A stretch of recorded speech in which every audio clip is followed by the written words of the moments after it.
Hey, listener.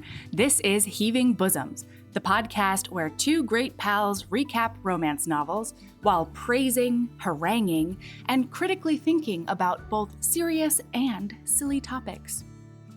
Hey, Patreon. I hope you're ready for our Alexis Daria hangout.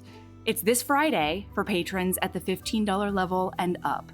And let me tell you, from experience, she's so fun to chat with, so you don't want to miss it. Also, this is a lot. I'm doing a very exciting thing through my other podcast, Bonkers Romance. We haven't quite told everyone yet, but you might want to check out the link labeled Secrets in the show notes, and you will get some clues. This week, Nat and Holly are here to recap Regarding the Duke by Grace Callaway. Just a content warning before we dive in, this book leans heavily on the fetishization of sultans, played out by two very white main characters. Included in this is consensual sex slave roleplay.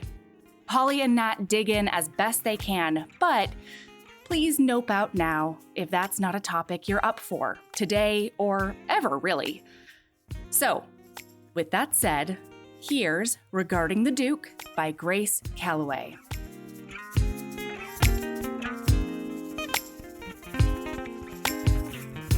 I can't wait to tell you the secret that I've been keeping from you about this book. Okay, well, I'm recording now, and do you get to tell me the secret now, or do I have to wait? Holly! We're here. Natalie! It's here. Yeah. I'm so excited to talk about this book with you. You know what, listener? Hi, it's Natalie, and I'm here with Holly from Wildly Tarot, and we're going to be on tangents. This whole thing is just going to be goddamn tangents. Book. Oh my God. And most of them are going to be about sultans. Most of them will be about sultans. I had so many moments where I was like, oh no. But you told me you had a secret about this book, and I want to hear it. And then I'm going to tell you my theory about this book. Okay, so I read this whole book, and the whole time I was reading this book, I was like, wow, this is familiar. Why do I know all of this stuff about these people? And it's because I read two of the previous books in this series and completely forgot. Yeah, when I downloaded this, when we decided to do this, I realized that this was the only one in the series that I didn't already own. So I don't know if I've read the other ones, but then some of the names sound so familiar. Yeah, I've definitely read, I think it's Enter the Duke. So, okay, we're reading Regarding the Duke by Grace Callaway. And we have not done a Grace Callaway on this podcast. And we wanted to do a Grace Callaway because she's been recommended. And we chose this one because of AMNESIA! It's an AMNESIA book. And we were so excited. I'm still excited. Yeah, me too. Sure. Absolutely. Yeah. You know what?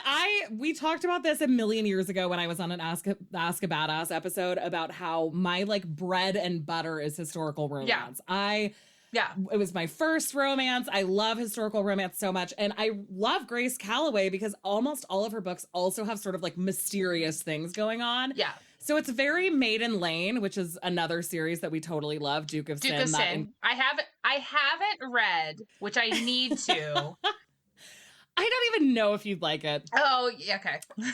I think it's pretty bananas and also longer than you'd expect. Oh, and the whole time you're like, this person is maybe actually a crazy evil guy. It's still delightful. Kieran, I don't need to hear about it. I already know what you're going to say. It's a delightful book, but yeah, if you haven't read it yet, I feel like it's probably, there's no way it'll live up to expectations because of how bananas it actually is. So that was one of the nice things about this book was that it's fast. You know what I mean? I feel it's so fast. You could cruise right through it, and even when some stuff goes a little off the rails. Mostly just word choices that you're like, oh God, I hate both of these people now. Yeah. So I also liked the idea of this book that it was kind of a marriage in trouble. Totally. It's marriage in trouble in some ways. It is second chance, even though they never really had a big breakup. They have been married for 8 years by the time that the majority of the plot happens. Yeah. But I actually was kind of surprised at how much time she spent setting it all up. I was surprised that it was 30% in when he was struck down with amnesia. Like, we did see them beforehand. Yeah. We see their whole love story initially. And so you really grow to kind of know these two characters. And then suddenly he has amnesia. Yeah. And then we go from there. And there were so many points where I was like, okay, the book can stop now. Like, right as they were, because they had very little conflict until like 65%, because he had amnesia, which if Erin were here, she would remind us that's not how amnesia works at all. I don't have any fucking really well clue in fiction. how amnesia works. Since we both don't know what amnesia is, should we just start this book? Yeah, totally. But I was going to say that my theory about this book is that one of the reasons that I found it so delightful is that it feels like it's like self-referential to romance as a genre. Like, there's a lot of vibes of it that feel very like old school, like goofball, you know, the romances where now you read it and you're like, what is happening? There are too many people listed. There's too many hijinks. There are too many people almost drowning. A lot of those things. There are a lot of those things. All of it was just like, this feels like something that I would have read in like 2001 that was written in the early 90s, but without any of the dubious consent stuff. It's just like the level of bananas that you kind of associate with historical romance from that era, but also like so steamy. There is like no end of very Grace hot Callaway sex. is always perfect. I mean, it's like just astonishing. Slipping a finger in that butthole. I know. You know what I mean? Like, she's literally perfect for that. times. Yes. And like, in my mind, like, that's kind of how I associate her, is like, she's not afraid for some rimming. To get a little rimming in there, slip a finger in the butthole. She's like not shying away from it in any way. No. And I'm here for it. She's also, especially in this one, always having one of them explain to the other what they'd like to do to themselves or each other. So there's like a lot of dirty talk, a lot of sex scenes, like from basically like the 1/4 of the way through on, there's regular sex scenes. And it's just like funny and bananas. Yeah. So anyway, the heroine's name is Gabriella, and the hero's name is Adam. And Garrity. Yeah, Adam Garrity. And literally from the moment that she sees him, she starts comparing him to a sultan. Like, literally, that's her very first thought. Okay. I had so much. I don't know if it's like because sultan is a specific Middle Eastern Islamic culture reference. Yeah. That I was like, oh, we're gonna fetishize this whole book. Like, as soon as I heard it, I was like, what's happening here? Especially because he's like half Italian, so it's like Italy didn't have sultans. Are we just talking about like greater Mediterranean kingliness? I don't know enough about the book that she keeps talking about.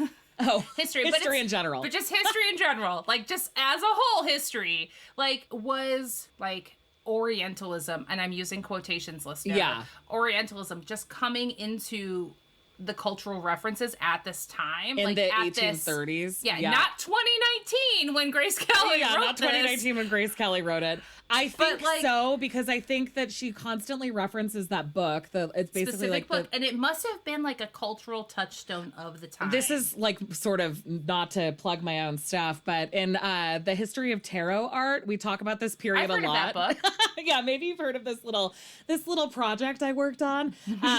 But in history, we talk about that period a lot because there really was, especially there was like the huge boom in the colonization of Egypt. Yeah. And so the Egyptologists and all of the like exploration of a lot of historical sites that British museums were sending people to like basically tear apart these burial sites and bring as much home as they could.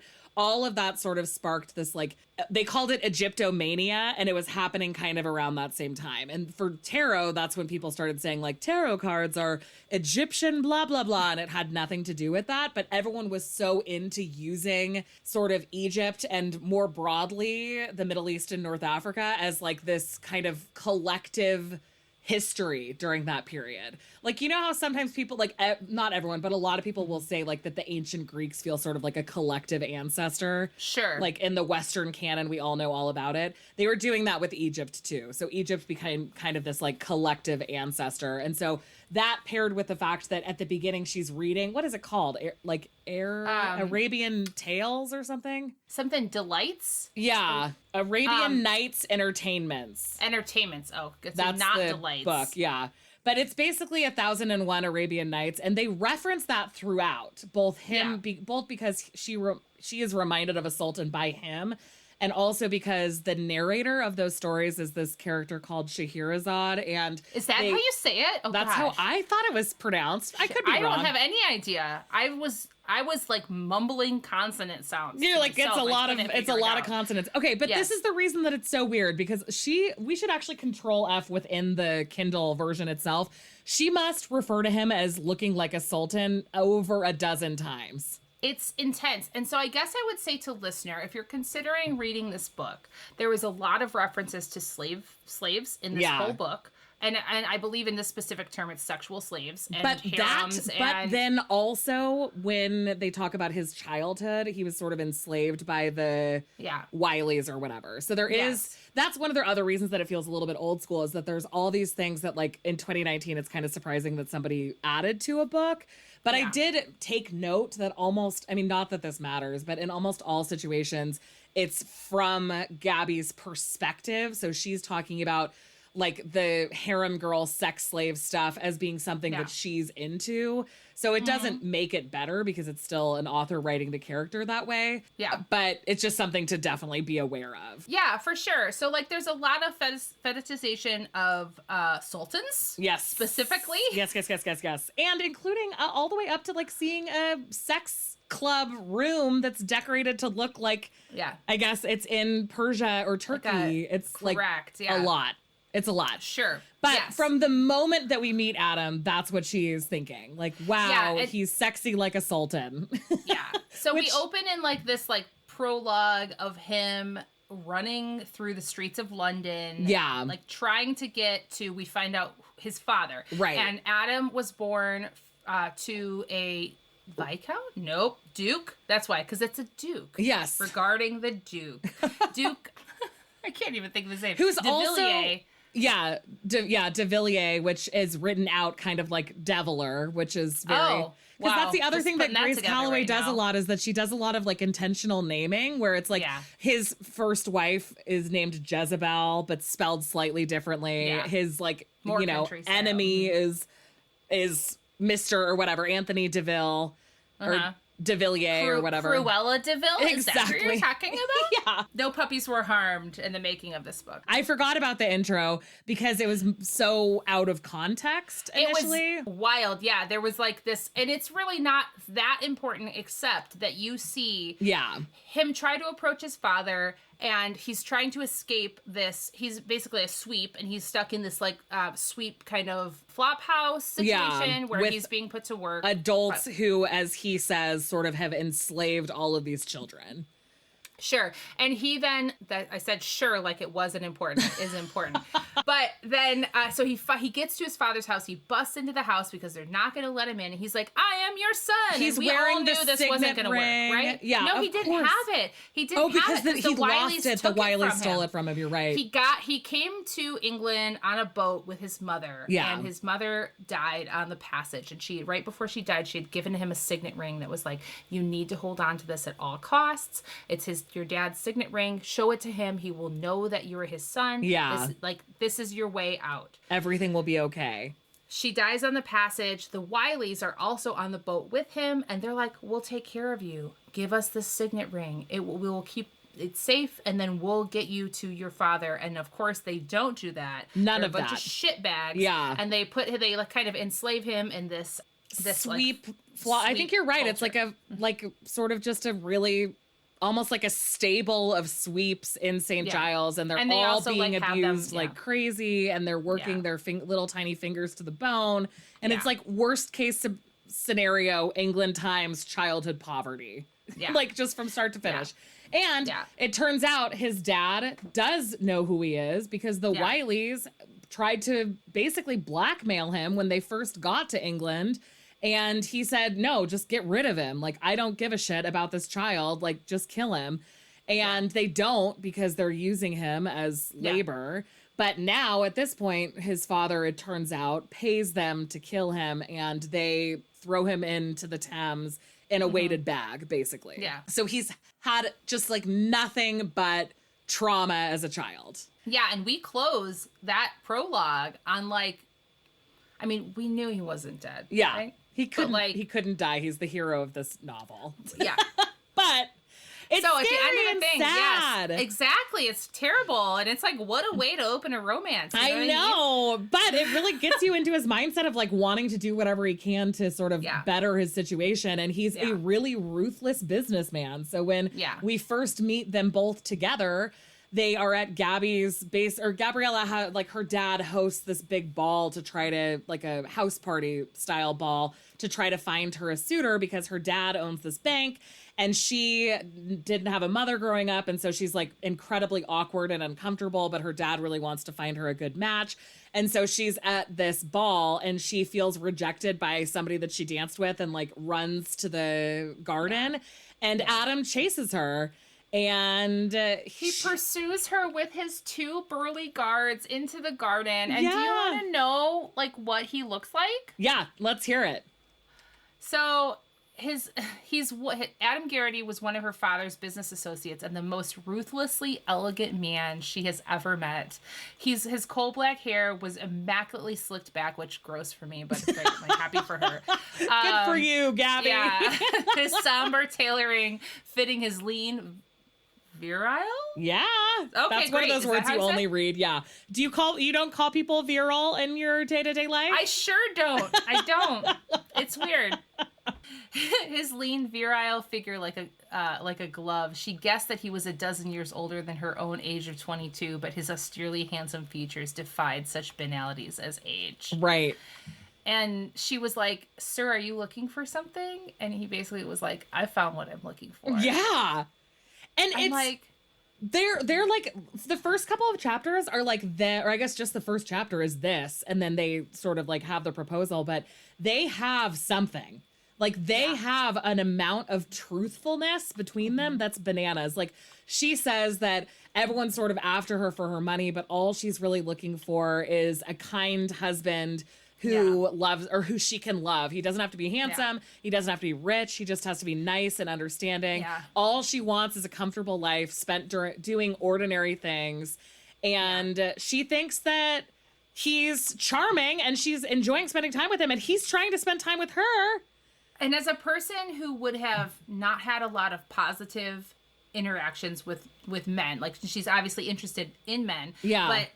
And she's never really had any positive interactions. She was cut specifically in this ball by a man who was like making fun of her. Right. And saying and basically you have to rely on your diamonds because you don't have anything else going for you. Yeah. And have this like extremely handsome and kind of like scary, but in the sexy way. Yeah. I mean, like, aren't we all into that? I know. Then, I was like, here's the problem with this book is that Natalie and I both really like this specific type of hero. So a lot of stuff can be sort of like released as a concern because we're like, oh no, he's a little bit scary and very stern. Oh no. Yeah. Yes. Oh man. But she also, so they're like enjoying spending time together a little bit. They're sort of flirty back and forth, but she knows that she can't spend more time with him because she's already having a terrible time at this party. And if she gets ruined, then it'll be 1,000 times worse. And so she has all this sort of like body stuff. She feels like she's too fat to be beautiful. And she also has red hair and freckles, which I'm like, who experiences that and feels bad about themselves until they're like solidly in their mid-20s? I have no experience with that whatsoever. But her reaction to feeling that way is to just be wearing like these incredibly dowdy, ruffly outfits that are just like completely ill-suited for herself. So when she feels seen by Adam and he's basically implying that she's beautiful, like right away, she's like, how does this guy see me? Like, how is he even here talking to me? Yeah. And, do they kiss at this point? I don't think they kiss yet. No, they don't kiss It's yet. very, very like above board. Yeah. He takes her on a little stroll around the park and she's like, no, I gotta get back to this party because I don't want this to get I don't want it to be a thing. I don't want it to be inappropriate in any way. And then basically they kind of say, like, throughout this house party, because it's a country house party that they're at, he pays particular attention to her and makes sure to spend time with her every day. And he threatens the guy that cut her earlier also. He basically says, like, who hurt your feelings? I'm going to kill them. And then he goes up to that guy later and is like, it's really shitty of you to treat people that way. Yeah. And scares him to the point of literally peeing his pants because he's so already feeling really protective of this woman. Yeah. And we don't find out in this chapter what his job is. We just know that he has a powerful reputation. Right. He is armed, like with guards, like big burly guards all the time. He's intimidating and he's rich and he's self-made. And all she knows are those things. She doesn't know anything else about him. And we end this chapter in Adam's brain where, like, they have departed, and he basically says, like, everything is going according to plan. Yeah. Soon she'll be mine, and I'll be one step closer to getting my vengeance. Right. So then you're like, wait, like, is he going to do something shitty to her? I know, that's kind of what I was expecting too. And that's like part of the amnesia thing that I was expecting truly was that because in the blurb it says like she finds out that there are ulterior motives. And I was expecting it to be something so much more sinister, but it isn't even really about her. No. I think basically like I think he needed her dad's bank. Well, yeah. And she was sorry, spoilers, everybody. Like, he needed her dad's, but I'm just talking to my friend Holly right now. Yeah, exactly. He needed her dad's bank, and then she was, like, perfect for him. Right. Besides that. Yeah. Because what she wants is the stability, and what he wants is to always be in full control of himself. Mm-hmm. So it works really well for them to have both a connection. He's super attracted to her, and also she's, like, a sweet little biddable, like not dramatic wife. But the reality, that's how she sees herself. But as we get to know her better, she has like some incredible anxiety, and he does so much to help her manage that anxiety without it even being like a thing that they're realizing they're falling into. Like he creates a world for her in which her anxiety can be alleviated through things he's doing, and also how like open and honest they are with each other about their expectations and needs. And so that's why as it goes along and they both realize they haven't been getting everything they wanted to be getting out of this marriage, it's so astonishing because it's like you're realizing that this pretty good marriage had all of these flaws as they're realizing that that their pretty good marriage had all of these flaws. It's just so well done. So anyway, we ended his brain, and then suddenly 10 days later, the party is winding to a close. I think at least one or two of the other books in this series all are sort of taking place during these 10 days. This house party. Oh my God, there were so many people in this book. There were so many people in this book. I think it can stand alone if you just don't care about backstories, but there were a lot of backstories that were alluded to. Yeah. Oh God. Yeah. So then at the end of this house party, she's basically like, he proposes, or he lets her know that he's interested in proposing to her. And she, at the same time, her friend, Mr. Murray, needs a favor from him. He owes Adam Garrity money, and she's like, can you go easy on him? Come up with some other way for him to pay you back. And Mr. Murray ends up being Adam's like right-hand man for the rest of the book. So she really facilitated this really meaningful professional relationship in his life, even before he said, here's what I'm looking for in a wife, and you're matching all of these parameters that I need. And as we end this chapter, basically, they have they kiss at the end of this chapter to like seal it. And he holds her close and kisses her. And she one feels of her thoughts was like, so safe. What does Mr. Garrity have in his pocket? Yeah. They don't even let her realize what it is. But there was another really sweet part in that chapter that I think that I want to talk about, is that he basically he wants her to know his dark backstory to some extent. So he's already trying to be pretty upfront, which I appreciated, because this is not a book where just little lies are the problem. But he tells her this is the way I was raised. I need you to know about this.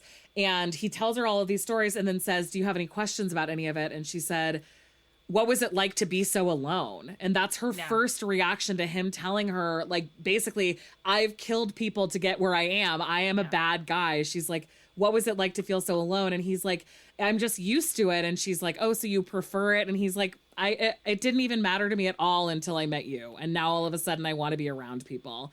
And I felt that rang so true, even though this is freaking chapter 2. Yeah. I was like, I buy it. Like, he's really getting something out of these conversations with her. They seem to have a lot of amazing, like, I don't know, vulnerability with each other. And I think the response that he's expecting from her is not the response that he ends up getting, which is always lovely. You know what I mean? And this is also the conversation where she talks about wanting to be in love. Right. And he talks about... He says, I don't do love. And she said... I would cherish whatever feelings you choose to bestow upon me. Take care of them as I will take care of you. Because she basically says, like, I'm not going to stop myself from loving you. You might not believe in romantic love, but I'm not going to stop myself from loving you. And that's when he's like, I'll cherish whatever you give me. Yeah. Ugh, sir.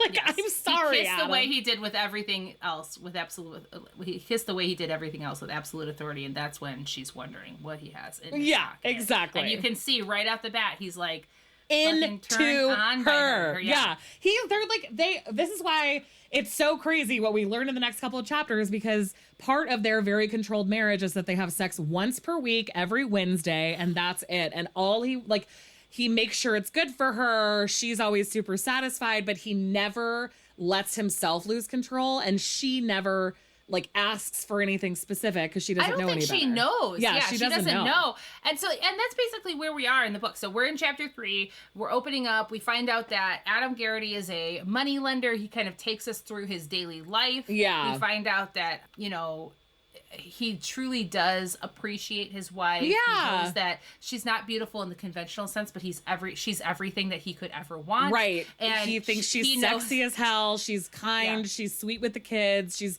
super good at decorating and creating menus. Yeah. And he only compliments her on the kid stuff, the menu stuff, the decorating stuff. He never compliments her body. But we also find out that he's about to have to go on this rescue mission to save this little girl that I'm sure is a huge component of another book in the series. I evidently read that book. Apparently, Natalie has it somewhere deep in the brain. Who knows where?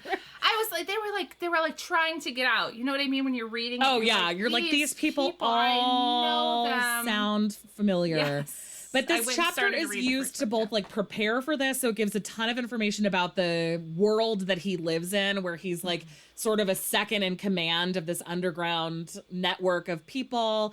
And one of the other people's daughters has been kidnapped, so he has to go rescue her. The other thing that comes up in this chapter is more of the Venus stuff. So Titian's Venus, you probably recognize the painting because I Googled it and I was like, oh, that one, where it's Venus on a lounge chair, sort of like a chaise. She is obviously nude and has one hand sort of cupping her labia. There's got to be a better way to say that. Groin? I don't know. Crotch. Yeah. No, what did they say later? A buttered clam? Never mind. That is something that happens in the epilogue, Nat. Did I gloss over it?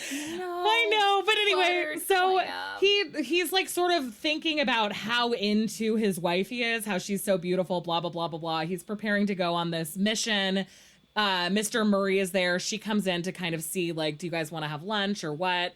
And she's super anxious because she is scared.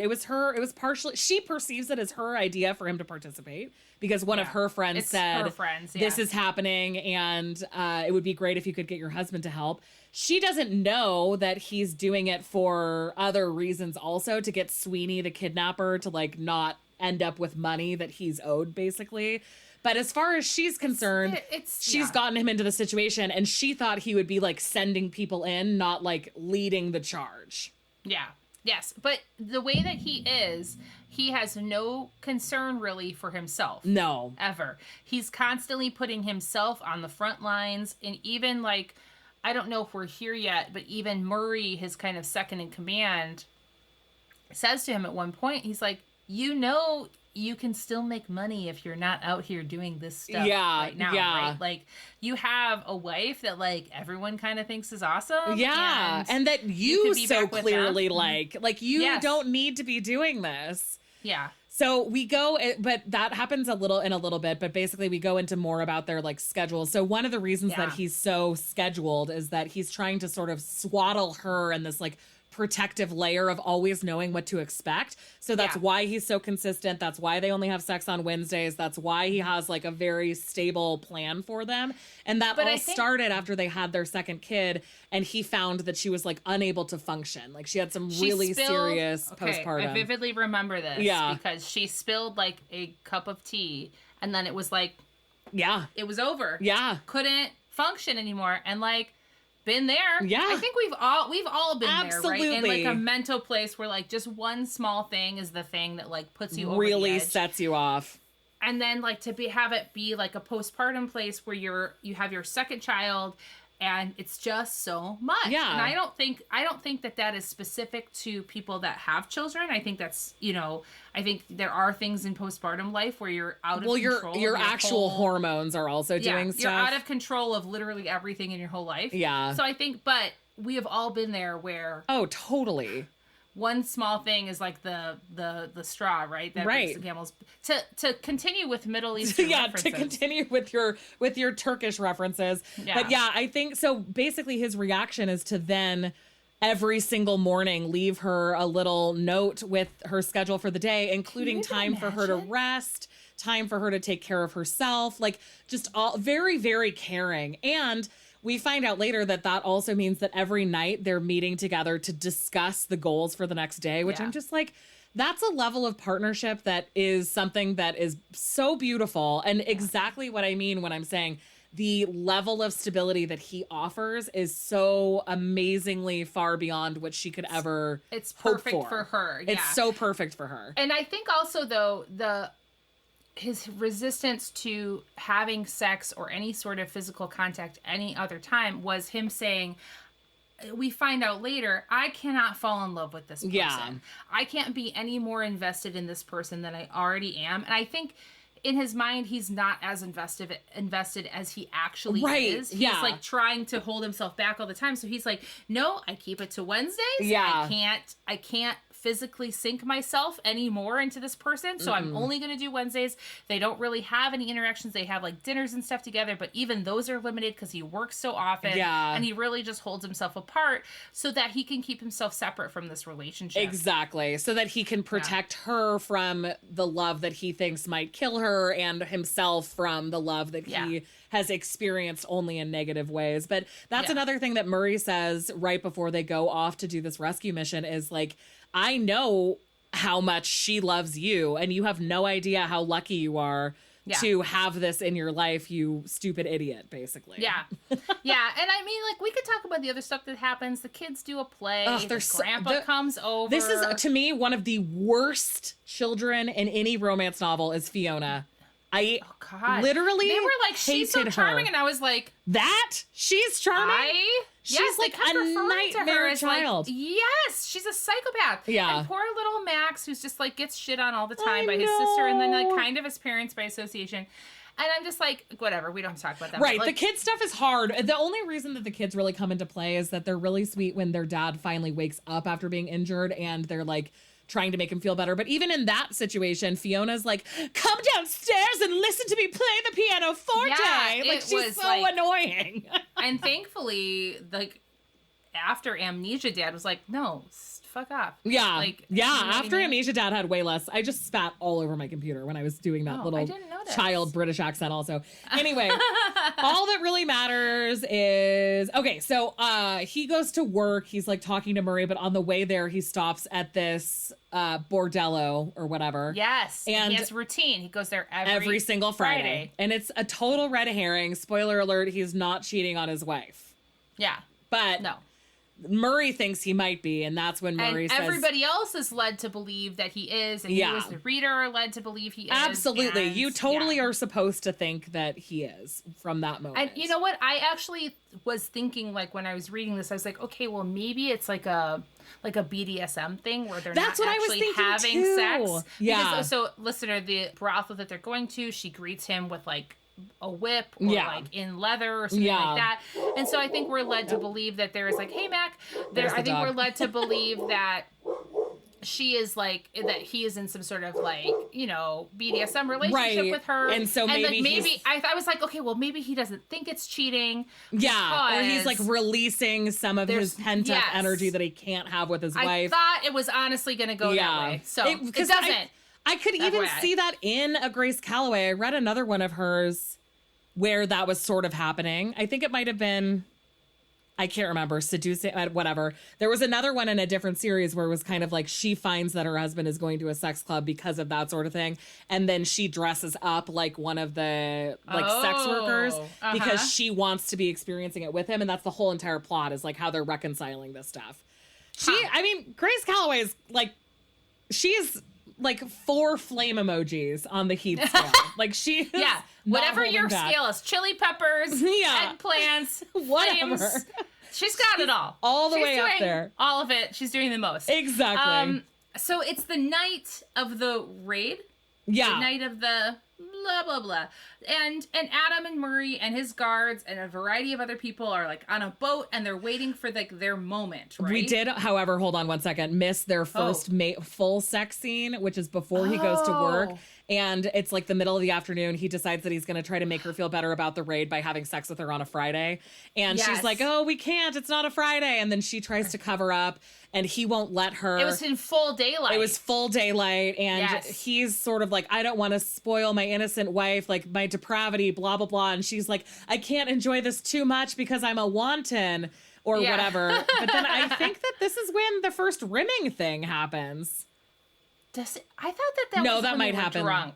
I think it was when he was drunk. Oh yeah. This is before. So he's thinking night a lot. About all of the things he'd like to do. But a night that's been alluded to a couple of times, and you get alluded to it throughout the whole book, but where that's where the rimming happens. He was fully depraved. I think that's where the rimming happened. Yeah, I think so too, because he was drunk and he does eat her out, which has never in the history of their marriage happened.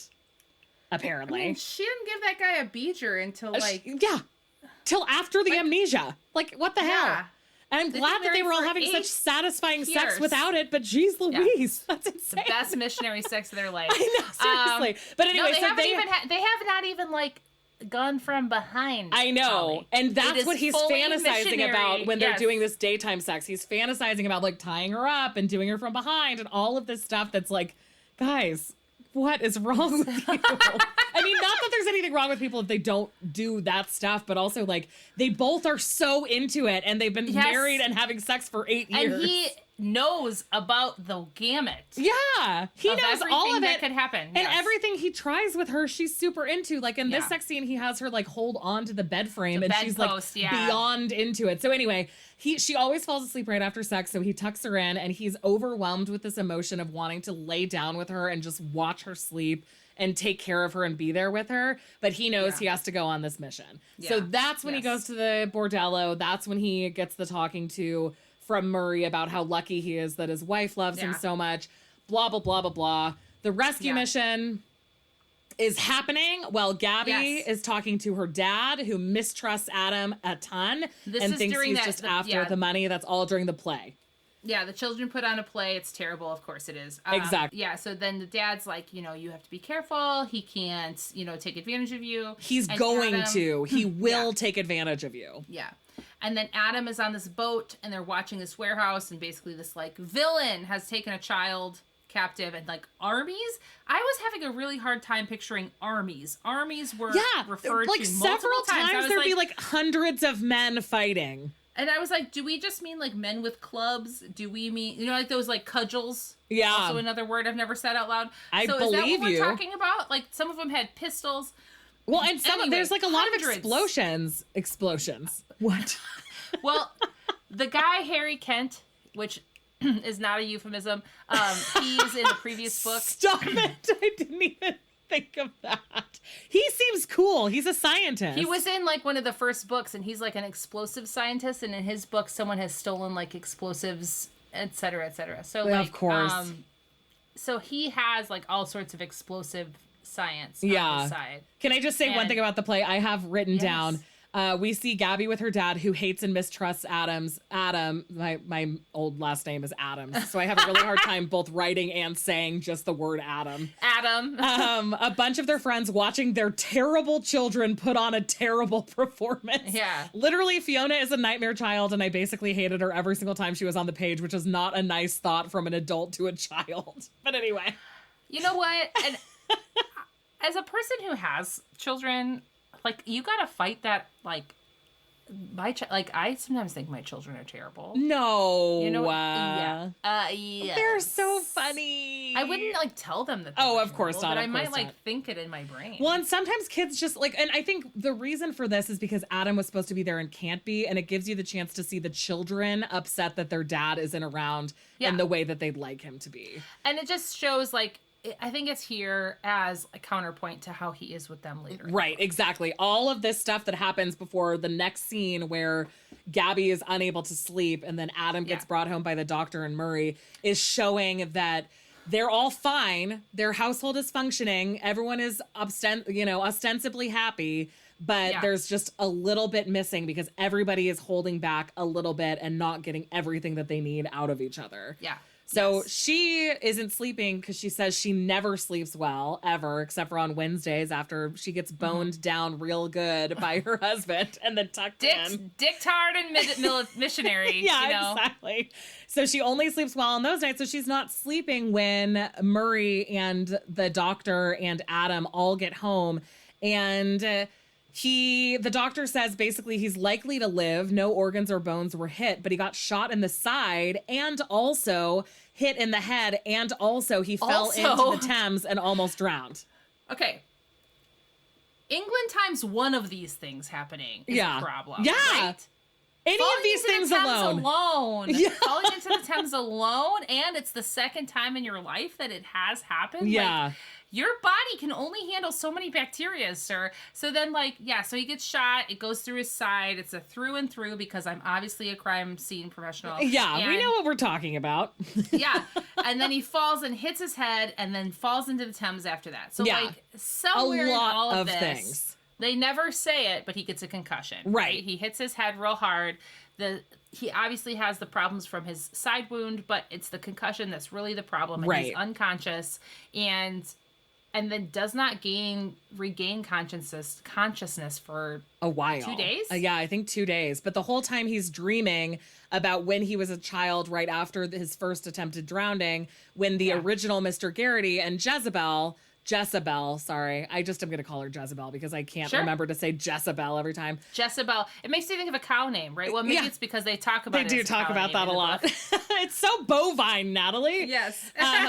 But they find him, and so he's dreaming about this, and he says her name out loud like twice, and Gabriella hears it and is like, who the fuck is this? And she's thinking like maybe it's somebody, maybe he is having an affair, blah, blah, blah. And then she recounts the wonderful drunken sex from a couple of nights or a couple of months before where he's really wasted because he says someone important died in a fire. Mm-hmm. And then they have this crazy sex. It's so fantastic. Yeah. There's rimming involved. There's a lot of dirty talking involved. Yeah, she rides him on his couch, which is exciting for her. Yeah. The first time that's happened. And she's like she wakes up, she feels all of this shame because she was being so wanton. And as you know, husbands hate it when their wives enjoy sex. Yeah, all of the husbands. England-timed husbands are such drags. And then she waits till he leaves to go down to breakfast. And when she gets down to breakfast, she sees a newspaper about what is it called? The Glistening Pearl or something. Some other brothel burning to the ground and having casualties. And she puts two and two together and is like... Yeah, he had referred to, like, in his drunken state that someone important died in a fire. Yeah. And then she finds out there was a fire at this brothel. And she's like, who the fuck is this Jezebel? Maybe that's who died. And he's still dreaming, like he's still fully out, comatose, and she starts thinking like maybe Jezebel's actually a cat or maybe she's a cow, and then she starts just like imagining Jezebel as a cow rather than a human. Right, and she's like holding on to that so that she doesn't go like completely spiral out of control, exactly. Like, been there. Yeah, you got to do what you got to do. And then he does say Gabriella, and then he, in his like sort of dream state, is like, "Don't leave me," as he's drifting out of in and out of consciousness. So she doesn't, because she loves him and she's worried about him. So she basically stays at his bed until he for days and days. And he wakes up and he doesn't see her or anything like that. He wakes up and he's like, I'm so damn thirsty. Yeah. Where the fuck am I? So he goes to get up, but he doesn't know about his side wound. And so he stumbles. Yeah. And she kind of like comes to his aid. And then that's when we realize that he has no idea who she is. Yeah. And no idea who he is either. Right. And his first reaction is like, who is this beautiful goddess who's taking care of me? And when she's like kind of hurt that he doesn't recognize her, and she's like, you don't know who I am, I'm your wife. And he's like, no, I don't know who you are, but I also don't know who I am. And then he passes out again. He like starts having some brain buzzing, post-concussion symptoms, and passes out again. And the doctor says this is pretty normal. It's a head injury. It might take him for a while to regain his memory, if he ever does. But he's in great health, so it should be okay. And then the doctor says, it'll be harder for you than it will be for him. The people who are the ones with amnesia don't know that they're any different, but the people who are the ones who are taking care of them are like, you've changed a ton since before. Yeah, and you have to completely recalibrate your thoughts of who this person is. And even positive or negative, they have no memory of their behavior to you prior to this. So you have to either let it go or, you know what I mean? Or try to remind them of it. Right. And that's kind of where she is she's trying to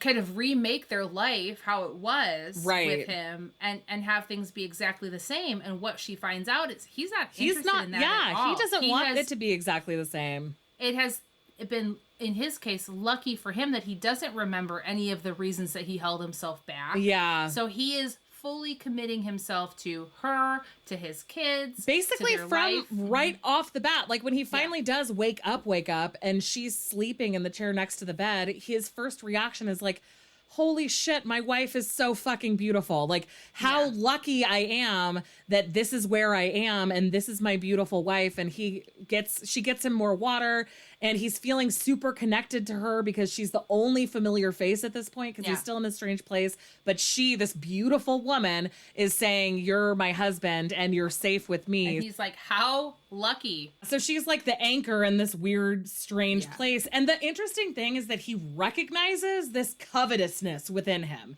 He's like, I covet this life that I've just awoken into. I'm coveting this woman. I'm feeling desperate to hold on to her. From the immediate moment of being aware of his like surroundings at all, not remembering anything from his past, he's like, this is the life that I want. I want this woman by my side. And it's like, oh, Adam, it's so beautiful. No, he's like your dream man after he wakes up. Like he is just willing to do just about anything to make his wife happy. And also make himself happy. Because he is, identifying that like when she's happy and when she's comfortable, they both get along really well and they're both really happy. And like, why can't he have all the things that that he wants, and why can't she have all the things that she wants? And he's recognizing how proud of him she is when she's telling him about himself. Like he recognizes that she thinks he is completely amazing. Like she thinks he is the smartest, most handsome, most capable, strongest person in the world. And that also like humbles him. He like feels really touched by that. And she tells him about the kids. She tells him about their lives. He's like surprised that he has children. She says like the only thing, he starts asking about if he has any siblings or parents. And she's like, I don't know any of that. All I know is you were raised in St. Giles. You were part of a gang. And he recognizes those feelings of loneliness and fear and the desire to survive immediately. And that he, the however nice and pristine his life is now, he knows instinctually that is not what he started with. And that, exactly. And so we kind of go through a few weeks, right? Weeks of him healing. Yeah, like a couple of weeks. He says if he couldn't remember his past right now, then so be it. The present held plenty of attractions he wanted to explore. And so he steps into the shoes of that lucky bastard, Adam Garrity, whoever he was. Like, he's just like here for it. But then through those weeks, the kids are like reading these Arabian Night stories to him, and like, great, more sultans, right? Yeah, more sultans, more of those similarities. And they are like sort of interacting and becoming a family. And he realizes like he is healing, and like Gabby is kind of holding herself physically away from him as far as like he's like, I'm not sure if hilarious. He's like a little tiny bit flirty, and every single time he's a little tiny bit flirty, she's like, and he's like, I don't know if it's because she's worried about hurting me. I don't know if that's just not kind of the relationship that we had. Yeah. He basically like enacts this plan to like seduce her. Wife. Yeah. And so then I think in the process of that, they have a conversation about like their physical relationship. And she's like, I mean, like, we did have a very like great physical relationship on Wednesdays. And he was like, but what about the other days? And she was like, oh, well, you know, it was just part of our routine on Wednesdays. But those Wednesdays were great. They were so fantastic. And you would always leave before the next morning. And like, sounds awesome. Exactly. But she is sure that she really liked those times. But also after that time, a couple of months ago, she realizes that there's more stuff they could be doing. And she's like, oh my God, he's going to think that I'm such a light skirt if I like express interest in having your tongue on my butt again, sort of thing. Like, she's really uncomfortable with like letting him know how into that she was, even though he didn't even remember it happening. Even at the time, he'd been so drunk, and he especially doesn't know about it now. Yeah, for sure. So then his whole plan, which like, let's talk about what a dream night this is. You have somebody research all of your favorite shit. Yeah. And then make all of your favorite stuff happen in a whole night. Basically, that day, he puts her to sleep for a nap because she has been so tired. Yeah. And then she wakes up, and her lady's maid is like, no, we got a whole thing planned. Like, yeah, come downstairs, and like does girlfriend. her whole hair and like dress. And she goes downstairs, and he has prepared every food that she loves. Well, he hasn't, but he has had prepared. Well, right. But he's still a rich guy in England times, for her, you guys. Yes. Yeah.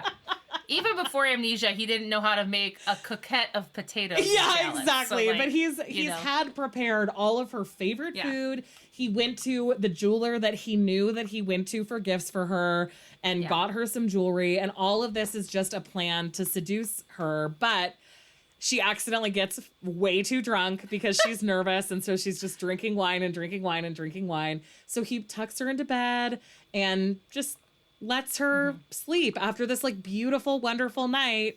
She kind of ruins it a tiny bit, but he's so charmed by how adorable she is that he just like gently undresses her and puts her into bed and is like, you know, this is my cool wife, and God, is she great. Behind her shyness and inhibitions lay a hot little wanton. Praise God. He's like so excited about. Oh, and she talks about all like other times they've had sex. She's like very open with him about that stuff when she's drunk. So he's really looking forward to eventually getting there. And then he plans a vacation for her. Yeah. I mean, he's like, we should get out of the house. I know. Maybe we just need somebody to plan a vacation for us. But I want somebody to have somebody make all of my favorite foods. Yeah. And then like feed me wine and then plan a vacation for me. I know. Okay? Oh God. Somebody needs to make that happen. But they don't go on the vacation before she hangs out with all of her friends, I'm sure, who are all main characters in other books. And she's like, he's being so weird. He's like flirting with me and being really nice. And everyone's like, girl, what the hell are you worried about? Yeah. This all seems super normal. They full blown say like, this should not be something you're worried about. But she mentions the concern about Jezebel.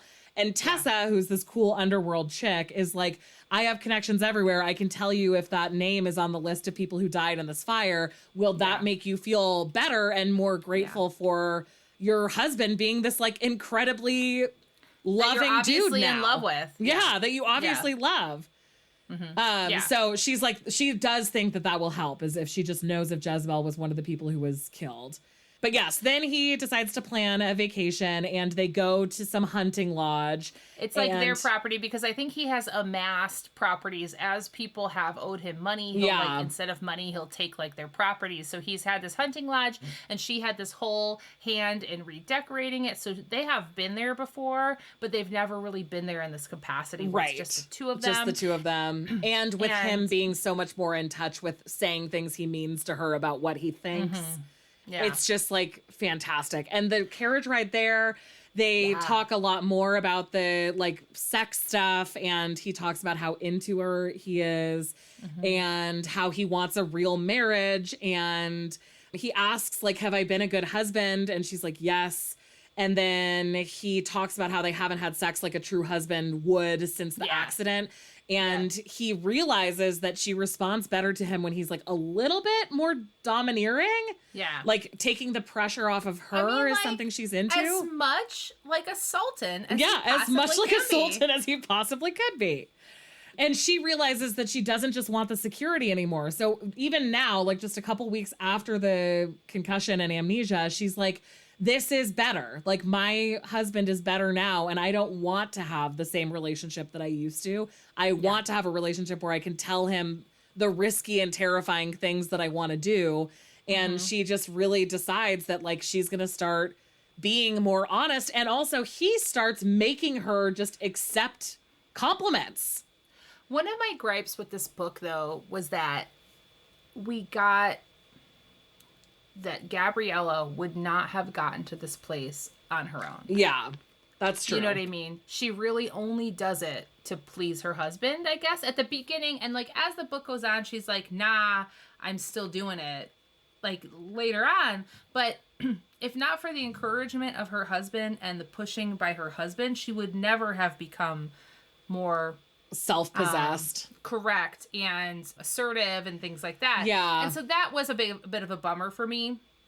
Again, we're in England times, 1838 or whatever. I think that they're one of the reasons that her girlfriends come up so much is because we're trying to, not we, Grace Callaway is trying to sort of indicate that maybe there's also that like vulnerability that she's adding to her relationships with these women that also helps her get to that point. Because in one way that she does change pretty drastically that he doesn't have anything to do with is her protectiveness of him to others. Like when they're at the ball at the end and de Villiers is there and she basically says like, get the fuck out of here to him. Yeah. That's maybe something that he didn't bring out of her other than that. I guess he increased her general confidence maybe. Yeah. Yeah. And that was like my only real like kind of like, I could totally see that in addition to the Sultan stuff. Yeah. I mean, and also, so they have like really good sex in the carriage ride on the way to, and she's like, can't believe that you can even like have do that. Yeah. What the hell? What? Yeah. So that was exciting for all of us. And then they get there and they basically just like fuck for days, fucking for like 3 days, 4 days. And there's all of these like reiterating sort of like, what did we have before? What should we be doing now? Kind of like reassessments of values and needs and wants and all of those things. And that just keeps happening. Like they wake up together in the morning and they have sex and she's like, I loved waking up this way. And he's like, yes, we'll be sleeping together every single night or we'll be having sex every single morning. And she's like, no, just waking up with you. Yeah, and he's again horrified that he wasn't even doing that with his wife. And he's like, we're never sleeping apart again. That night was the first night ever in their whole marriage that they had slept together. Right. Actually shared a bed. And not woken slept up as in had sex, but slept as in actually slept together in the same bed. Right. And she loved it. And he's like, this is so the least I can do. What the fuck was wrong with me? Yeah. Like he truly, this whole entire sequence when they're on vacation, over and over again, he's like, what was wrong with me? And then he starts like carrying her upstairs and he's like, we're starting over. I'm not limiting my desire for you anymore. Yeah. And she's like, perfect. That's exactly what I wanted. And he's like, you know, if I ever do anything that you don't like, you have to tell me. I just want you to be comfortable. They have all of this dirty talk. He gets compared to a sultan over and over again. They realize that there's like some power dynamic stuff that they want to play around with. And then they have this very, very prolonged sex scene that was perfectly adequate. Yeah. And then she starts crying and she is saying, I just love you so much. And his eyes start burning. And he says, I don't know what I did to deserve you, but from the moment I awoke, I started falling in love with you. And she's just completely falling apart. She can't believe it. Yeah. She's like, how is this happening? Yeah. And he says, the hope in her eyes was more than he could stand. Sweetheart, didn't you hear me? I'm falling in love with you. He cupped her face in his hands and felt the preciousness of what he held. Christ, I'm not falling. I'm below you there. He's already there. He loves her. And this is when I was like, we're like 60% of the way into this book. Like, it could end. What else is going to happen? Yeah, like, how are they going to mess this up? Because it just seems like, why would you not just go from there? And especially because we, as the reader, already knew that his vengeance was related to this guy who's his father who tried to have him killed. So, like, to me, that vengeance makes so much sense that I was like, of course she'll be supportive of the vengeance when she figures out what it is. But just fucking tell her. Just fucking tell her. And of course, at this point, he doesn't know. At this point, he doesn't know. He has no idea. Yeah, he still has no idea. You know, there's kind of like little hints in there where he's like, why were we holding on? Like once he starts going back. Because I think once we go, so now we kind of go back, right? There's not a ton more. They do have sex in the boxing ring, and that's when first blowjob, and he's like, I'm your master. There's a lot, that's a lot of master-slave imagery that they pull through there. Yeah. And there's scarves, to me, sashes, much grosser is the fact that it's all happening on a boxing ring canvas. Yes. I mean, it is like private. Widely used, private. But also the fact that this dude was just exercising for who knows how long. Yeah. And he's got the sweatiest testicles. Oh my God, I didn't even think about that. Life. And you put those in your mouth, honey. And for your first blowjob ever. Yes. Yeah. There was no showering. We've all been there where we're like, I gotta muscle through this flavor for... But but they also have a conversation. She has no idea. Yeah, she has no idea. She's never done it before. And they also have a conversation about how she wanted to be a virtuous wife. And he's like, literally, what the hell? What made you think that I wanted that? And she's like, well, you said that when you proposed. And he's like, I'm not trying to belittle or discount your feelings, but I didn't know what the hell I was talking about. Yeah. And she kind of says, like, you were so handsome and powerful and rich, and you could have had anyone you wanted, but you chose me. And you kind of see that in the first chapter, a wallflower who was shunned, even at her own house party. Not only that, but you were kind to me. You listened to my silly woes and made me feel important. Yeah. I think I fell in love with you at that moment. And when you proposed to me, you said you wanted a virtuous, trustworthy, and loyal wife. And I knew I could be those things. Yeah. And that I wanted to be those things more than I'd ever wanted anything in my life, because you were the kind of husband I'd always dreamed of having. And so you kind of see like this little peek into like her yearning. She kind of like settled. I don't think she knew that she was settling. Yeah. But why she never really thought that there could be anything else, because she was already fulfilling her end of the bargain. She was already getting more than she ever thought she ever would have. So like amazing, you know what I mean? And she says she just wants stability and kindness. And so the little kindness, the very buttoned up kindness that he provides felt like it was enough, until she realizes that somebody could be kind and also fulfilling in so many other ways. So she basically says, like, you've created a monster, and he has a little tiny flash of Jezebel wanting to go out. It's sort of like that's in a dream. Yeah, he has this whole dream. He has this whole entire dream about... And I think he doesn't link it with Jezebel. He still doesn't link it with Jezebel, because she asked him about Jezebel and he didn't know what that name was from. Yeah. But he has a dream about some woman being all gussied up and wanting to go out, and him being like, no, it's not safe. No, it's not safe. And her being basically like, fuck you, I'm going anyway. And then she ultimately dies that night, and he feels really responsible for it. Well, and he wakes up thinking that he's lost Gabriella. Yeah. But in the dream, it's this blonde other woman. Yeah. Yeah, and so then that's like, she wakes him up and like comforts him after that, but yeah, then that's kind of the end of that's when vacation, they then leave the vacation, and he says, so she says, I think your dream was about how scared you are to go back to our regular life and that things won't be the same. And he said, it took me 8 years to say that I love you, basically. It took me 8 years to get to this point. Nothing can change that. I was an idiot, but now it's different. We're never going to let anything get in our way again. And he does a lot of like sealing a vow with the kiss. Like he's really reaffirming his commitment to her throughout this time. And this is when I left a note for myself that was like, okay, the book can end now. They figured it all out. They're great. They're going back to their regular life. They don't need his memories to come back. But when they do start to come back, Gabriella has a message from Tessa, and she's afraid kind of to look at it. Yeah. You know what I mean? And she's like, I don't want anything to ruin what just happened. Like, yeah. I don't want anything negative to overcome it. And basically the note, like, so that she kind of puts off reading it. They do the children's stuff and whatever, and she reads it in secret. And basically we find out that Jezebel was not the name of an employee. So we think, like, okay, we're in the clear. Yeah, we're totally in the clear, because when she asked him about it after their crazy sex romp a couple of months previously, he affirms, like, I never would betray you. I would never cheat on you. I would never I promised you fidelity, and I meant it. And so she is, like, really relieved that wasn't a lie when Tessa's able to confirm that whoever died in a workplace fire was not a sex worker named Jezebel. Correct. Yes. And she's so relieved about it. Yeah. And there's like some more work stuff, and the dad is all worried about it. They go to a dress fitting together, and because they have Tessa's engagement ball, and Adam convinces her to get something more form fitting. She full blown is like, I know what I like. And he's like, yeah, but you don't know what looks best on you. And the modiste is over there being like, yes, thank you. Yeah. The modiste is so stoked. She's been trying to show different styles for years now. And Gabriella's like, nah, I'm good she with literally 17 ribbons on this. Thank she you. Selects the most dowdy dress there and then says, can you raise the neckline and add more frills to the bottom? And the modiste is like, you are a 30-year-old woman. Why are you doing this to yourself? Yeah.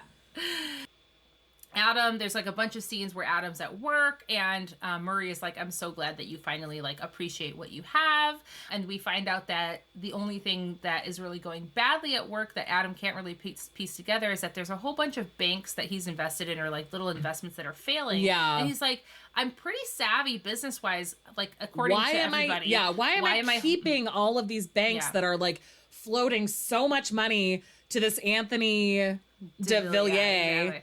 Yeah. And like, it's not going well. Why would I be keeping these banks? But he can't put it all together yet. He doesn't understand why. And meanwhile, we find out that Gabriella's dad has invested lots of money in de Villiers, and he calls her over because he has a wasting disease. He is dying. Yeah. He calls her over and he's like, ma'am, I have looked into it, and your husband has been bribing your trustee because basically, like, when his father dies, Adam Garrity does not get a cent. It goes into a trust for the kids and her, and there's a trustee that's been being bribed. And at this point, he doesn't know that it's Adam who's been doing the bribing, but he knows that this trustee has a lot of debts, and that therefore he is a very permeable like person for somebody to take advantage of. So at this point, we don't know it's Adam. That's right. But the dad is like, I bet it is, because the dad really doesn't trust Adam. He thinks that Adam is just after his money. He's just never trusted him. But because she was so in love with him, even when he first proposed, she like talked her dad into letting them get married. So the trust is so important to the dad to make sure that his legacy is secured and the kid's legacy is secured. But he's never trusted her husband. So we don't know that it is Adam yet, but they go to this Midnight Garden themed engagement party for Maggie and the Duke. And it's beautiful. And she's dancing the whole night, both with her friends, partners, and with her own husband. And at the very end of the night, they go up to a group of friends and get introduced to, why can't I ever say this guy's last name? De Villiers. Yeah. And de Villiers is like being a fucking jerk. Like he's kind of being a little borderline snarky creepy and rude. Yeah. Mm-hmm. And he's being like just borderline like problematic. Yeah, totally. For everybody, and they're all kind of like side-eyeing this guy's weird. But and then he's like walking the edges of propriety. And he's like in his 60s, and they're kind of like, I can see his power, blah, blah, blah, blah, blah. But he says something about like, oh, we've never met because we don't, travel in the same circles. And she said, Gabby basically is like, well, if you don't like us, then you can just leave. Like she has no patience for him being rude to her husband. And she really stands up to them because they're looking down at moneylender. He's looking down at a moneylender. Yeah. And she's like, you can't talk to him like that. Yeah. So then the next day they leave. The next day she's rifling through his desk looking for Max's book.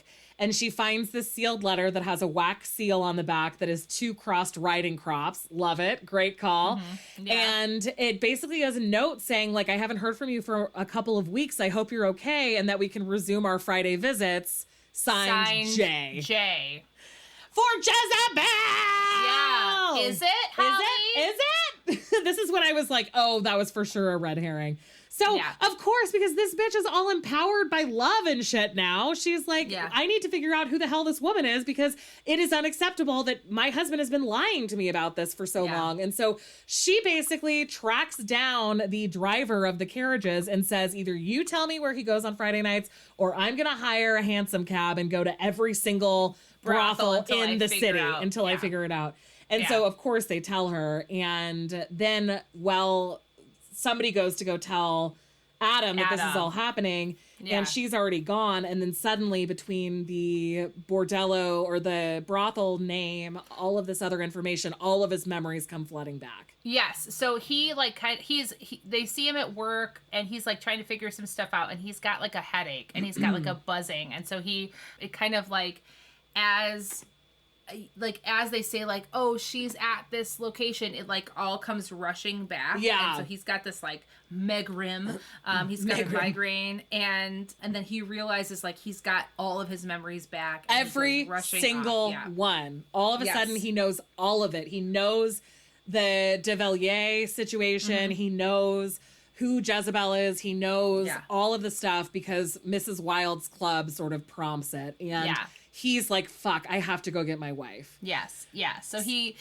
kind of rushes over there and Gabriella is in a room like with this woman, a blonde, like, and I believe she says it before he's there. So right? She doesn't tell Gabby who she is, but she says, basically she shows up. She says, I'm Adam Garrity's friend. You have to let me in. And the guy at the front door is like, of course, come upstairs. He takes her to this room. First of all, she walks past all of these like sexy rooms, with like racks with actual sex happening. With actual sex happening in the rooms, and ends up on the 3rd floor. And this blonde woman, tall, beautiful blonde woman, opens the door. It's the same woman that he met with earlier in chapter 3 or whatever. And she says, like, why did you mention Adam's name? And she says, I'm his wife, all like indignantly.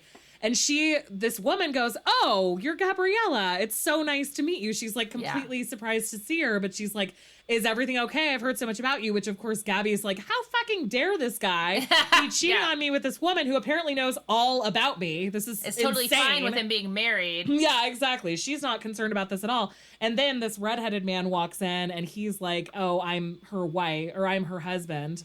Yeah. And so she's like even more confused and she's asking like, who's Jezebel? Who's Jezebel? Is she one of your whores? Is she blah, blah, blah, blah, blah.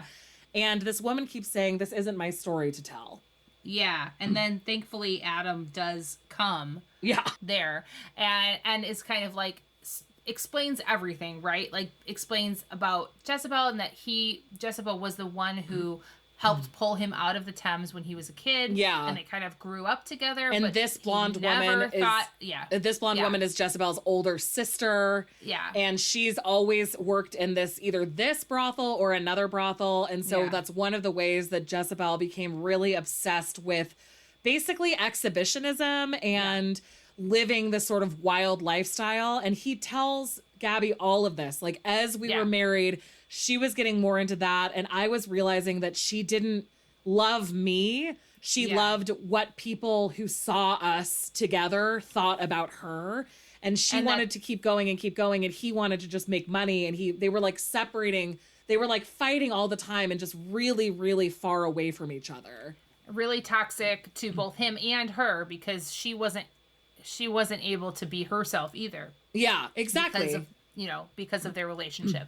And so he does talk about like the last night there, he is a moneylender. And so he has like enemies and he was worried that there was like some hostilities picking up. And so he said he forbid her from going out to a party because you can't forbid people from doing shit. At least me, if somebody says you can't do that, I'm like, well, watch me.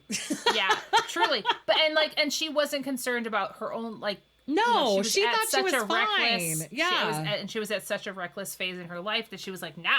And so she ended up going to a party that got raided by his enemies. Yeah. And she was shot and killed. Yeah. And he found also her just that night brutally violated in a lot of ways. Yeah. So that's part of also like his, I guess, feelings of responsibility for it, is that if she had just died in sort of like a random attack or whatever, it would have been not his fault. But because it was such a violent attack, he feels really responsible for it. And so she then asks about like, well, what the hell was about that important person in the brothel dying? And he tells her like, there was the wily wife, Drusilla, I think, was who had like kind of kidnapped him. And at put his him into very this, like, early childhood. He was situation. Super abusive. They were abusing tons of children, and he died, and so he didn't get to enact revenge against Mr. Wiley. But Mrs. Wiley ended up having a pretty significant debt to Adam, although she didn't know that. And so she went to work in this brothel to pay back her debt. And then Gabby's kind of like, oh my God, like that would be a pretty unforgivable punishment for somebody to do. And she was like an older woman. She was like an older woman. And Gabby was like, well, what was she doing? He was like, anything she needed to do. Yeah. And he's like, but she was old as hell, so probably mostly scrubbing things and like not. Yeah.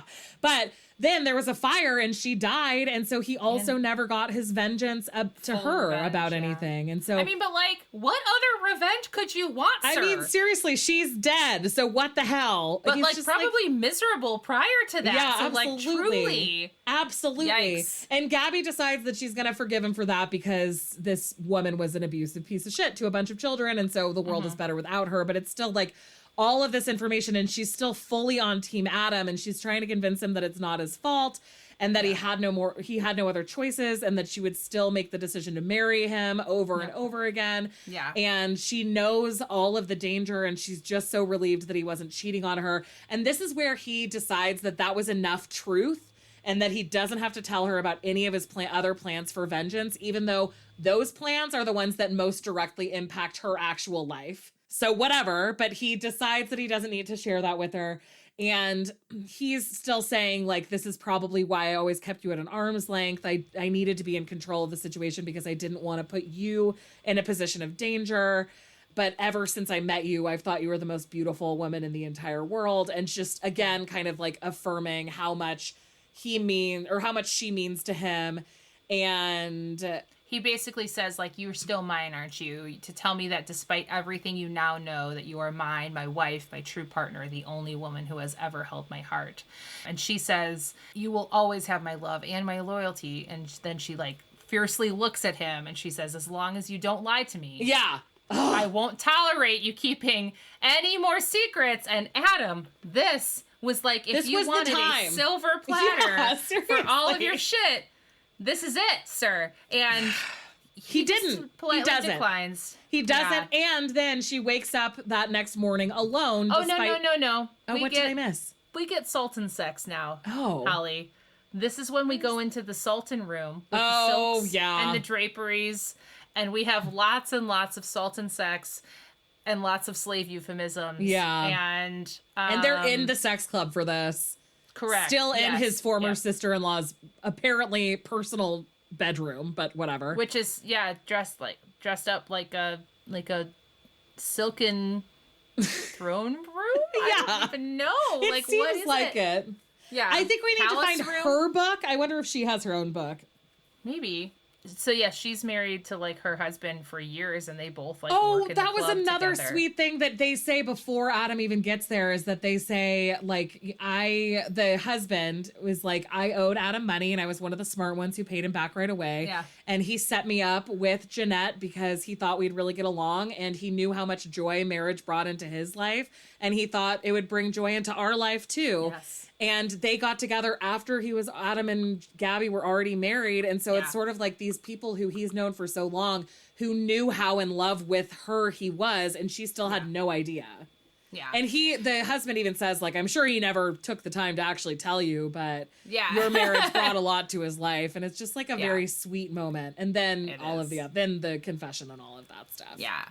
And so, she does wake up alone the next day, and then she's alone for like 2 days. Yeah, he's just kind of like gone. Doesn't come home. He's like working on revenge shit, and her father calls her over to his deathbed basically, and is like, I have proof it's Adam. Yeah. And so Gabby goes through the whole process of changing her trustee to actual Harry Kent. Again, not a euphemism.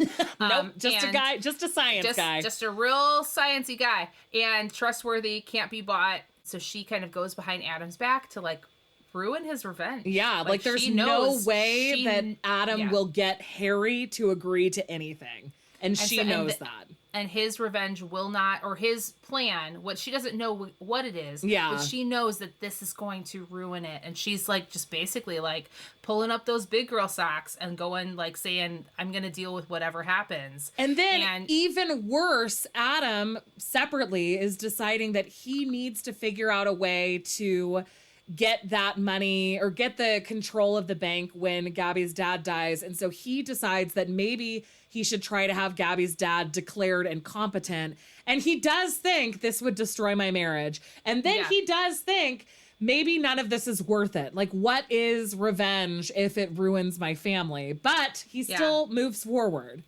He doesn't move forward to declare him incompetent, but he does move forward. But he's like kind of like on his way there when he realizes that Gabby has been kidnapped. Yeah. Right? This is where we're at, right? So he goes home and he's like, oh, it looks like her light's still on, but I'm just going to go to sleep, whatever. And then she walks into his room and she's like, what the fuck are you doing? Was all of this a lie? You were always just using me for my dad's bank. You never loved me. Why are you deceiving me? All I wanted was your truthfulness. You couldn't give it to me. Like, she's legitimately flipping out at him.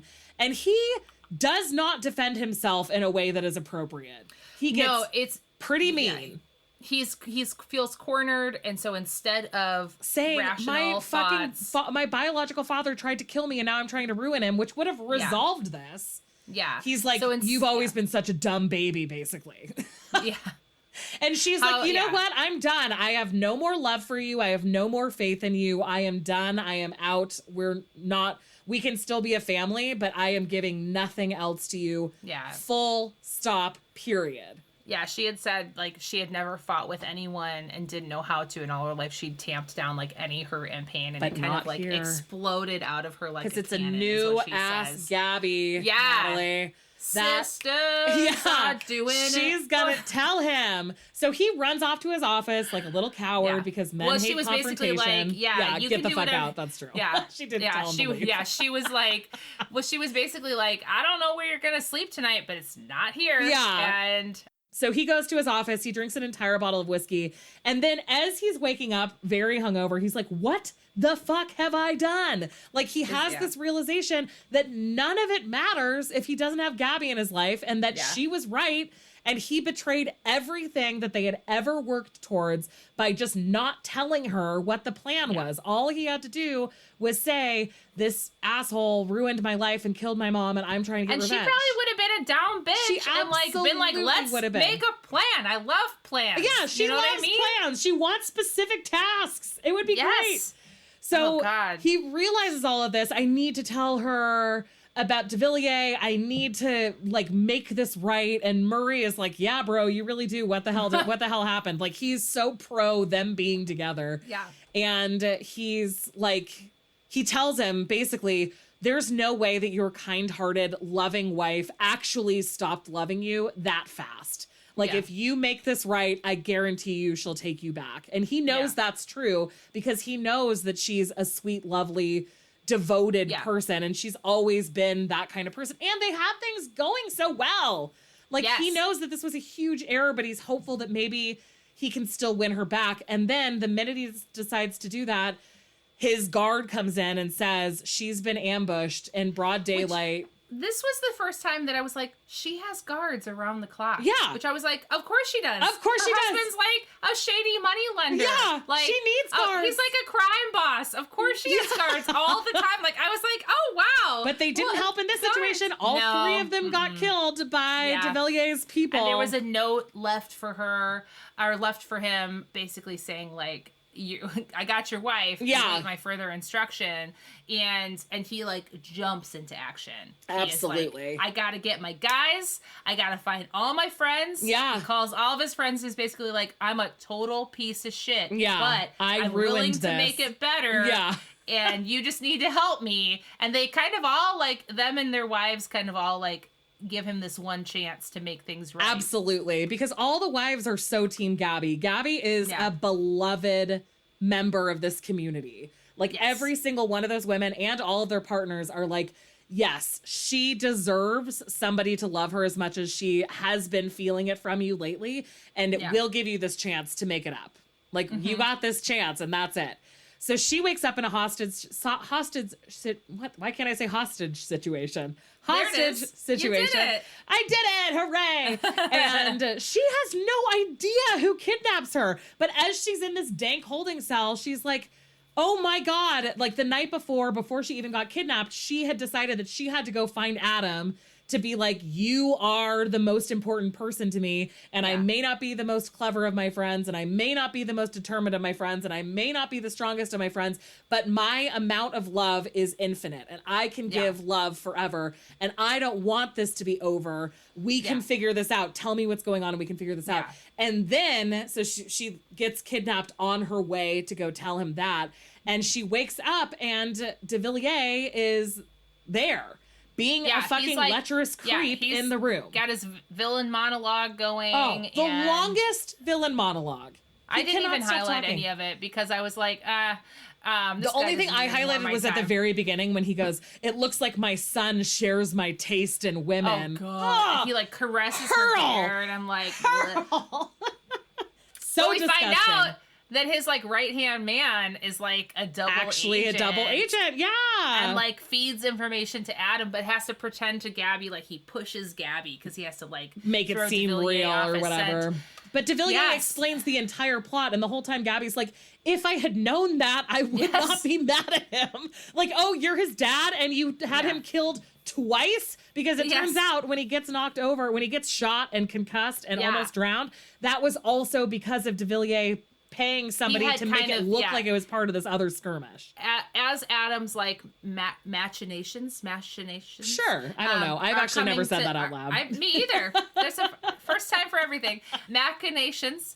We're going to go with that one for tonight. Sounds good to me. As they're going forwards, de Villiers kind of is like seeing what's happening. He's realizing. And so he kind of figures out he doesn't know who Adam Garrity is. Yeah. 100%, but then he realizes like whoever this fuckhead is, he's taken all my money. He's trying to ruin me. And then later he realizes who he is. Yeah, exactly. And he talks about how he's never going to get access to my estate. My family will never accept him as my heir, even though he's fully legitimate because he was born when his parents were married. And they were married, yeah. Like, there's no question about it. And he's, like, fully just convinced that he's trying to get all of his money. And then also, so de Villiers, like, annuls the marriage with Adam's mom, then gets married to another woman, and they don't have any children. So there's, like, a lot of stuff at stake. As far as England times rules... Yeah. This guy's the Duke. Yeah. Right? And de Villiers has no recourse besides killing him. So he's tried to kill him twice and it just isn't working. Yeah. And all of the men show up and Adam decides we're all going to spread out to find Gabby, but I am going to kill de Villiers. There's no way around this because everyone goes and looks for her and I'm going to do this to finish it once and for all. Right. It we all can't ends here. leave him alive. There's just no fucking way that this guy can be left alive. So Mr. Murray is the one who finds Gabby, and this is where the worst thing I've ever read in my entire life happens. Poor Mr. Murray, he didn't deserve this. Mr. Murray is nothing but good this whole book, and he did not deserve this. He did not. Mr. Murray is a total friend to both of these people. He does everything he can to make them happy and to keep them together and to get everything to be copacetic between them so that they can have a happy marriage. Yep. He finds her. They're so relieved. He says, okay, we have to go. And she says, no, I'm not leaving without Mr. Garrity. And that motherfucker... He knew that would happen. Adam knew that would happen. And so then he says, he gives a code sentence to to Mr. everyone Murray. that goes to look. Yeah. And what was it, Oh my Holly? God, I didn't even think about the fact that he had to tell all of those men the code word. One of those Every men single one of those men knows what's up. So now. she says, no, we can't. And he says, Adam was worried about that. And he says he has a message to share with you, which is, go to the ship, Gabriella. Your sultan commands it. Ugh. Natalie, no.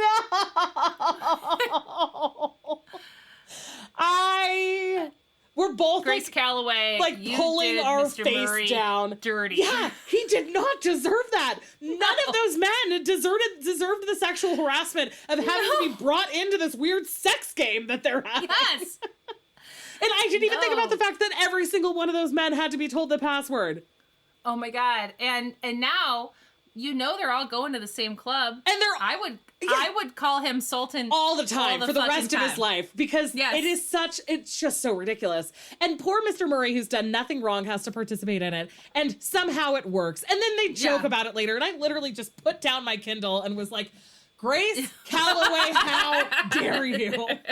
I hated that. I hated it so much. None of us really deserve that. Let's be honest. It could have been so many things. We didn't have to bring the Sultan thing back in. 90% of the way through that book. I know. Okay? And I kept thinking, if that happened at 10%, I might have just put it down. I kept thinking the first 2 times she said Sultan, I was like, okay, he's like, whatever, he has brown hair, maybe that's it. When that ended up being the motherfucking payoff for this, I was like, no, I reject this. That cannot be the payoff of all of this talk of sultans. I just so embarrassing. Ridiculous. Anyway, so they send off the blue firework to indicate that Gabby is safe. Adam does go and kill de Villiers. And he tracks him down to a boat and he throws him into the river and he drowns. Yeah, because he doesn't know how to swim.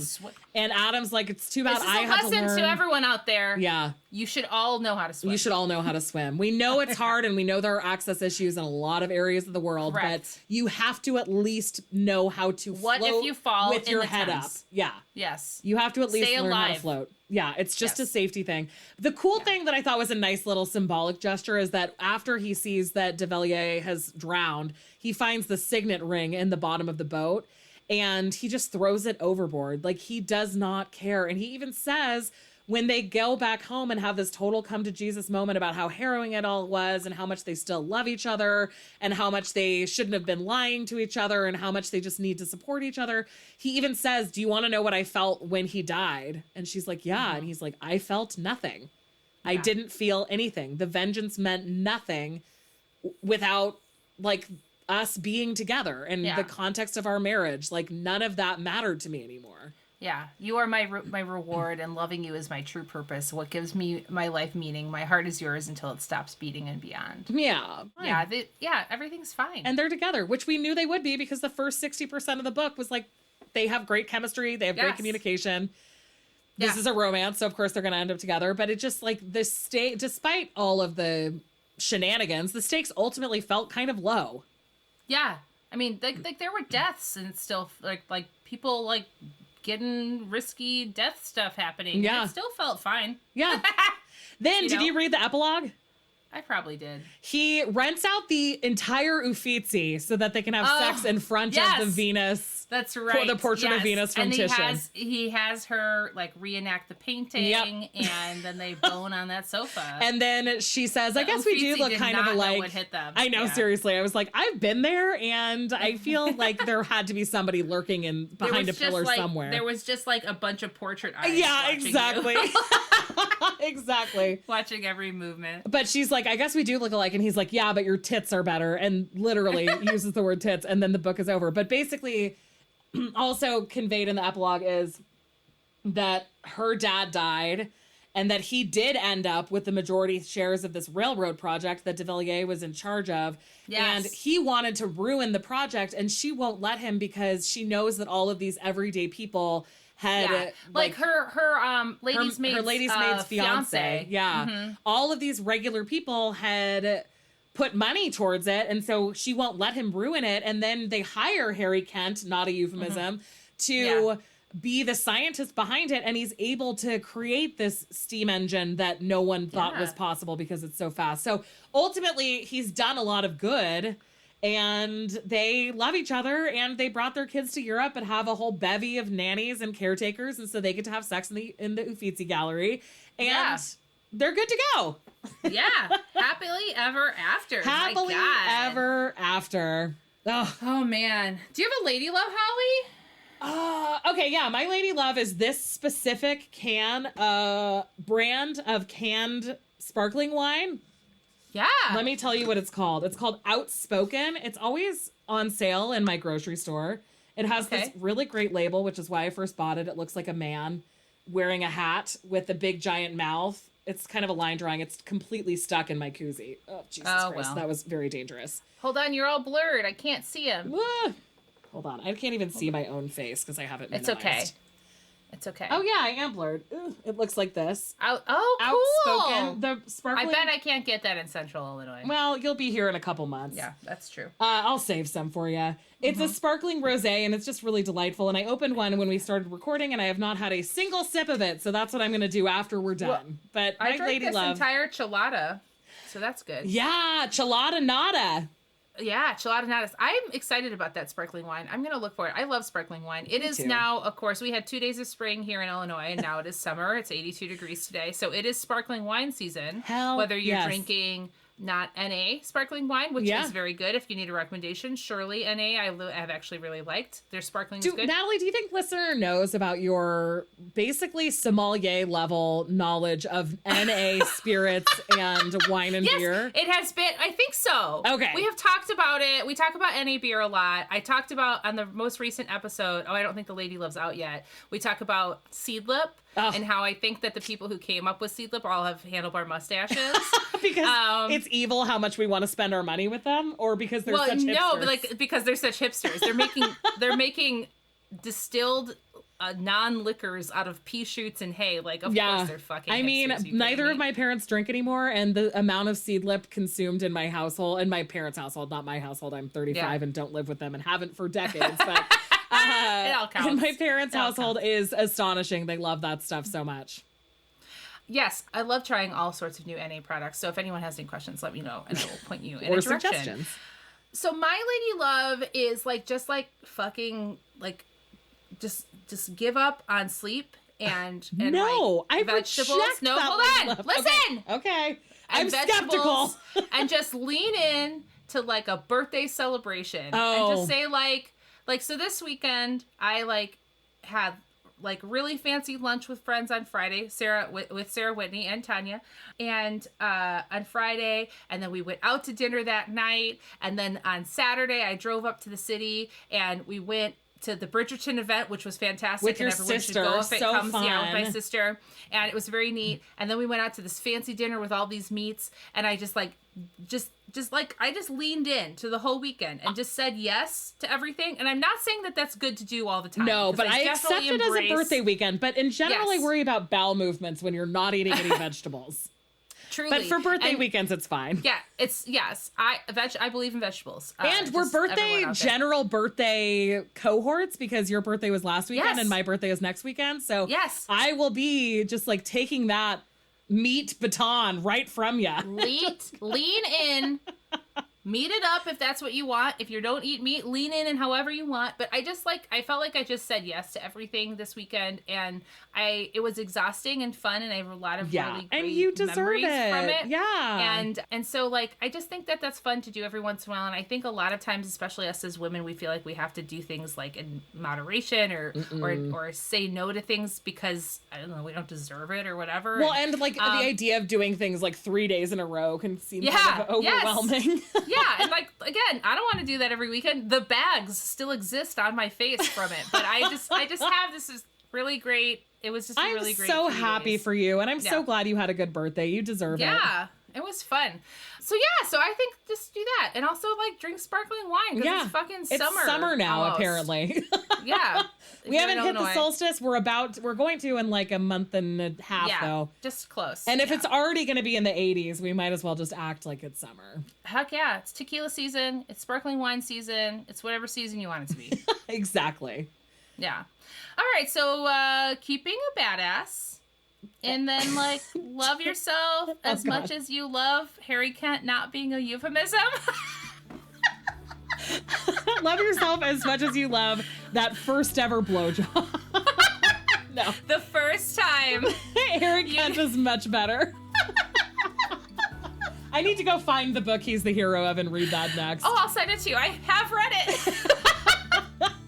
Okay, I love you. Love you. Bye.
Hey, you. Yes, listener, you. Are you loving the show? If so, please leave a rating and review in your podcast app. The 90 seconds you take to say something nice not only helps new people find the show, but it makes me super smile over at HBHQ. Also, I've had a few people ask, and the answer is yes. We are still doing the 5-star bribe. If you leave us a review with 5 stars, then we'll do whatever book you want. We're real deep into the list though, so it might be a while. Lilas! Okay, back to the show.